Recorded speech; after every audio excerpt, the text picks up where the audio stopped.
In 2007, Joyce Walton was struggling with her voice. While teaching, she noticed it was feeling tense and it sounded hoarse. So she went to her school board for support, but her employers had no idea how to support her voice in the workplace, so they didn't step up to the plate. 3 years later, she was awarded £150,000 in compensation, the largest settlement for voice injury ever. In making the judgment, the court noted that voice needs to be something we think about at work. As a teacher, she was part of the 50% of the workforce that rely on voice. And if you couldn't do your job without talking, that might include you. Which means that you're more likely to experience voice problems at work. But most of us have no idea how to support our voices in the workplace. And unfortunately, industry and research often give sweeping statements about what we should do. Take a day off from talking. It's really not that functional. This is where my research comes into play, with a previously unconsidered group of workers, elite sports coaches.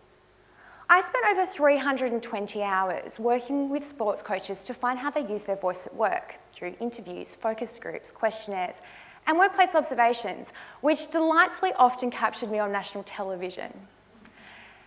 You might think that your work is fields apart from sports coaching, but what I found was that coaches' vocal demands and the hazards at work were actually similar to other professions. Coaches talk lots without having rest. They use the phone.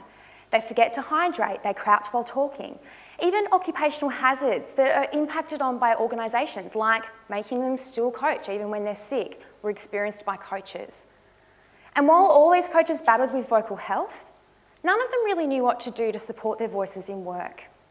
But my PhD had one more world-first step. Using coaches' experiences and the more broadly known literature about voice, we looked for solutions. Together, the coaches and I developed tailored voice support strategies for them to use at work. One of the popular ones was repositioning players in front of a coach so that all could see and hear what was said during a noisy activity like a huddle.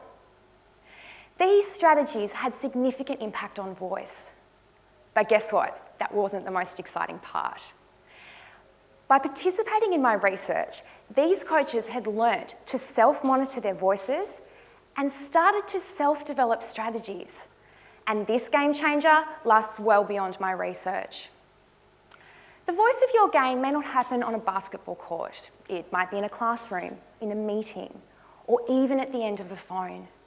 But whether you coach a team, teach a student, or share your own research, your job may just go the distance by using tailored strategies.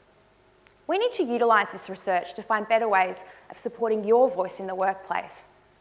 Being vocally healthy should be everyone's game. Thank you.